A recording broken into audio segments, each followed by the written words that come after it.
Հայաստանի Հանրապետության առողջապահության նախարարությունն առայժմ չի հրապարակում կորոնավիրուսային համավարակի հետ կապված իր կատարած ծախսերի վերաբերյալ տեղեկատվությունը։ Նախարարության կողմից մեկ անձից եւ հրատապ մեկ անձից ընթացակարգերով իրականացված գնումների մասին տեղեկատվություն բացակայում է նաեւ պետական գնումների Armeps PPC-M համակարգում։ Transparency International հակակոռուպցիոն կենտրոնն օրերս հրապարակել է կորոնավիրուսային համավարակի կանխմանը եւ հաղթահարմանն առնչվող գնումների մոնիտորինգի առաջին ամփոփ տեղեկագիրը։ Դրա հեղինակները փորձել են նախարարությունից ստանալ տվյալներ COVID-19-ի կանխարգելման, վերահսկման, բուժման եւ համալիր միջոցառումների իրականացման օժանդակելու նպատակով հատուկ ստեղծված հաշվեհամարի մուտքերի եւ ելքերի վերաբերյալ։ Սակայն նախարարությունն իր պատասխան նամակում հայտնել է, որ պահանջվող լիարժեք տեղեկատվությունը կտրամադրի միայն իրավիճակի կարգավորումից եւ տվյալների ամփոփումից հետո։ Մինչդեռ այս կառույցին 2020 թվականի պետական բյուջեում վերաբաշխման արդյունքում գնումներ կատարելու համար ամենաշատ գումարն է տրամադրվել՝ ավելի քան 7.4 միլիարդ դրամ։ Գնումների թափանցիկության բացակայությունն ու պետական կառույցի պասիվությունը հաշվետվողականության հարցում Transparency International հակակոռուպցիոն կենտրոնի ծրագրերի ղեկավար Վարուժան Հոկտանյանը խնդրահարույց է համարում։ Օրինակ Էբոլայի համաճարակի ժամանակ հետագայում պարզվեց, որ գումարների մոտ 30%-ը թալանվել է։ Եվ առավել եւս դա անբարոյական է, երբ որ այսպիսի համավարակների ժամանակ այդպիսի երևույթներ առաջանան, որպեսզի դա չլինի կանխարգելվի մի ուղղությունն էլ ի թիվս այլ ուղղությունների, դա գնումների բացարձակ թափանցիկությունն է։ Ինչու համար սա կարևոր է, որտեղ հաշվի առնելով իրավիճակը, դրության արտակարգ լինել ընդհանուր այս իրավիճակը, իսկապես արդարացված է մեկ անձով գնում կատարելը, որտեղ հրատապ գնումներ արագ պետք է դիմակ առնել, արագ պետք է տարբեր սարքավորումներ առնել, որպեսզի կանխվի այդ համաճարակը։ Վարուժան Հոկտանյանն ասում է, որ առավել մեծ կոռուպցիոն ռիսկերը լինում են մեկ անձից կատարվող գնումների դեպքում։ Առավել եւս, որ արտակարգ դրություն հայտարարելուց մարտի 16-ից անմիջապես առաջ մարտի 12-ին կառավարությունն ընդունել է 296 որոշումը, որով էլ ավելի են ավելացվել այդ թափանցիկությունից խուսափելու սողանցքները, թույլատրվել է ուղղակի վճարային քարտով գնում կատարել եւ այլն, ինչը ռիսկեր է պարունակում։ Եվ բնականաբար այստեղ այլ կոռուպցիոն ռիսկերը նույնպես, բացի նրանից, որ փոխկապակցության խնդիր կարող է լինել, որ այդ ընկերությունները կարող է կապված լինեն այդ պետական մարմինների համապատասխան բարձրաստիճան ղեկավարների հետ, նաև որքանով ուռճացված կարող են լինել գները, որքանով ուռճացած լինեն պատվերները եւ այլն։ Այստեղ բավականին այդ մեկ անձի դեպքում այդ խնդիրները սրվում են։ COVID-19-ի հետ կապված գնումների թափանցիկության միջազգային լավագույն փորձը Մոլդովայում է, որտեղ քաղաքասարակության ակտիվության շնորհիվ առողջապահության նախարարությունը սկսել է պարբերաբար հրապարակել գնումների վերաբերյալ մանրամասն տեղեկատվություն։ Հակակոռուպցիոն կենտրոնի ծրագրերի ղեկավարը գտնում է, որ մեր երկրում եւս այդպես պետք է լինի։ Թե ինչու է նախարարությունը խուսափում թափանցիկ հաշվետվություններից, Հոկտանյանի կարծիքով պատճառները կարող են տարբեր լինել։ Լեգիտիմ եւ ոչ լեգիտիմ, սկսած նրանից, որ շատ զբաղված են, հիմա ժամանակ չունեն, այդպես ասած այդ հարցերով զբաղվելու եւ վերջացած իհարկե այսպես ասած վատ պատճառները, որ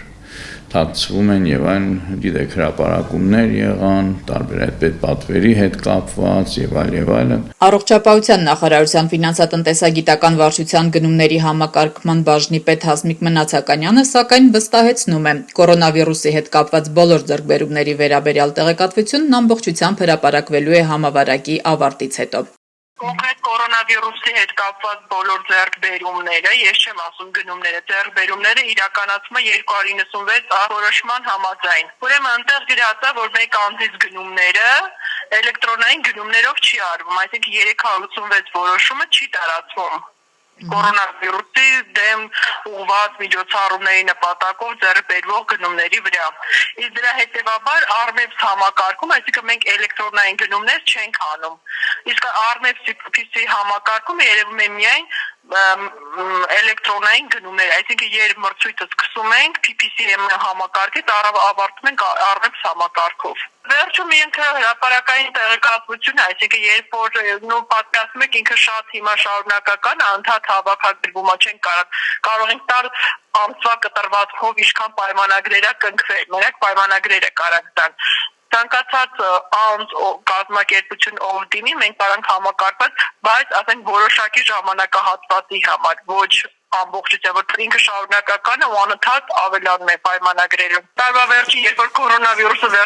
ավարտվի, ամբողջ մենք տեղեկատվություն նույնիսկ մեր կայքում կտեղադրենք, եթե անհրաժեշտություն լինի։ Ազգային ժողովի ընդդիմադիր Լուսավոր Հայաստան խմբակցության падգամավոր Տարոն Սիմոնյանի կարծիքով գնումների թափանցիկությունը լուրջ խնդիր է եւ անհրաժեշտ է խիստ վերահսկողություն։ Նաեւ դրան է միտված իրենց առաջարկը ստեղծել կորոնավիրուսի դեմ պայքարում կառավարության ու պարետատան նախաձեռնած միջոցառումների արդյունավետությունն ուսումնասիրող խորհրդարանական քննիչ հանձնաժողով։ Միանշանակ թափանցիկությունը անհրաժեշտ է, որովհետև հասարակության մոտ հարցեր կան, որոնց պատասխանները մենք չունենք, որպեսզի տրամադրենք այդ հասարակությանը եւ հետեւաբար թափանցիկությունը առաջնային պլան է գալիս։ Եվ քննիչ հանձնաժողովի ձևավորումը նաեւ պայմանավորված է դրանով, որ կարողանանք նաեւ ֆինանսական հաշվետվությունը նույն այդ հասարակությանը ճիշտ ներկայացնենք, հա։ Բացահայտենք ընդհանրապես ինչ գործարքներ են տեղի ունեցել, ինչ ընթացակարգերով արդյոք եղել են խախտումներ, թե չեն եղել, եւ որ հասարակությունը հստակ պատկերացում ունենա, թե իր վճարած գումարները ինչպես են ծախսվել, արդյոք դրանք արդյունավետ են ծախսվել կորոնավիրուսի դեմ պայքարը ճիշտ կազմակերպելու ուղղությամբ, թե ոչ։ Բնականաբար քննիչ հանձնաժողովի առաջնային խնդիրներից մեկը նաեւ լինելու է այդ հարցը։ Իշխանական Իմ քայլի անդամ Հայկ Գևորգյանի համոզմամբ գնումների վերաբերյալ միանշանակ պետք է հաշվետվողականություն լինի, բայց նա չի կարծում, որ այստեղ լուրջ խնդիր կարող է լինել։ Ես էլ եմ շահագրգիռ, որ եթե ինչ-որ չարաշահումներ լինեն, նրանք անպայման բացահայտվեն, միևնույն ժամանակ վստահ եմ, որ կառավարման այսօրվա համակարգում, այսօրվա սկզբունքներով, որ կառավարվում է, դրանց հավանականությունը շատ ցածր է, շատ քիչ է։ Թե ինչ վերաբերում է թափանցիկությանը, ես չգիտեմ, ընդհանուր առմամբ, ընդհանուր ամբողջ ինֆորմացիան թափանցիկ է, ամբողջ։ Եթե կան ինչ-որ կետեր, որոնք չեն լուսաբանվել, որոնց մասին տեղեկատվություն չկա, թե չորրորդ իշխանությունը լրատվամիջոցները նկատի ունեն, թե ընդդիմությունը, թե մենք կարող ենք ցանկացած պահի, ցանկացած հարցումներով վերջնական, ամբողջական ինֆորմացիա ստանալ, թե ամեն կոպեկը ինչպես է ծախսվել։ Գնումների Armeps համակարգից Transparency International հակակոռուպցիոն կենտրոնի հավաքագրած տվյալների համաձայն այս տարվա մարտի 12-ից մինչև հունիսի 26-ն իրականացված մեկ անձից գնումների համար պետական մարմինները ծախսել են մոտ 165 միլիոն դրամ, իսկ հրատապ մեկ անձից գնումների համար 3 միլիարդ 428 միլիոն դրամ։ Ընդ որում վերջինիս մեծ մասը 99% ծախսել են Հայաստանի Հանրապետության վարչապետի աշխատակազմը եւ էկոնոմիկայի նախարարությունը։ Համապատասխանաբար 1.7 միլիարդ եւ 1.6 միլիարդ դրամ։ Վարչապետի աշխատակազմն իր գնումների ավելի քան 97%-ն իրականացրել է Չինաստանի Ժողովրդական Հանրապետության ընկերություններից, իսկ էկոնոմիկայի նախարարության դեպքում գնումների ողջ ծավալը հյուրանոցային եւ սննդի մատակարարման ծառայություններն են եւ ամենայն հավանականությամբ խոսքը գնում է վարակագիր անձանց հետ շփված մարդկանց մեկուսացումն ապահովելու ծառայությունների մասին։ Պետական այս կառույցների կողմից իրականացված կորոնավիրուսային գնումների շարքում հակակոռուպցիոն կենտրոնի փորձագետներն այս փուլում լուրջ խնդիրներ չեն տեսել։ Սակայն ըստ Վարուժան Հոկտանյանի թեման դեռևս շատ լուրջ ուսումնասիրության կարիք ունի։ Սա նաև բավական հարուստ կարող է լինել լրագրողների, մանավանդ հետաքննող լրագրողների համար, որոնք կարող են այնտեղ հաշվի առնելով, որ ի տարբերություն մեզ լրագրողներն ունեն կապեր տարբեր, ասենք, եւ գործարար աշխարհում, եւ պետական մարմիններում ճշտել, ասենք, այդ ընկերության իրական սեփականատերը ով է, որ, ասենք, եթե տեսնեն, որ շատ պատվերներ են ստացել տվյալ նախարարությունից, իրենց համար ավելի շատ պատվեր է կատարել, շատ գնում է արվել այդ նախարարությունից, կամ շատ ծառայություններ մատուցվել են այդ ընկերությունից, այդ նախարարությանը։ Բնականաբար, եթե մենք ուզում ենք շատ ավելի խորը նայել, մենք պետք է շատ ավելի լուրջ ռեսուրսներ տրամադրենք, որպեսզի եւ փորձագետներ վերցնենք, որոնք ասենք նայեն, օրինակ, այսինչ նախարարությունը իսկապես այդքան դիմակ պետք էր, որ գնվել էր, թե ոչ, օրինակ այդպիսի հարցեր։ Սա բնականաբար կպահանջի շատ ավելի մեծ եւ լուրջ ռեսուրսներ։ Տվյալների վերջնական վերլուծությունը կենտրոնը նախատեսում է իրականացնել արտակարգ դրության վերացումից հետո։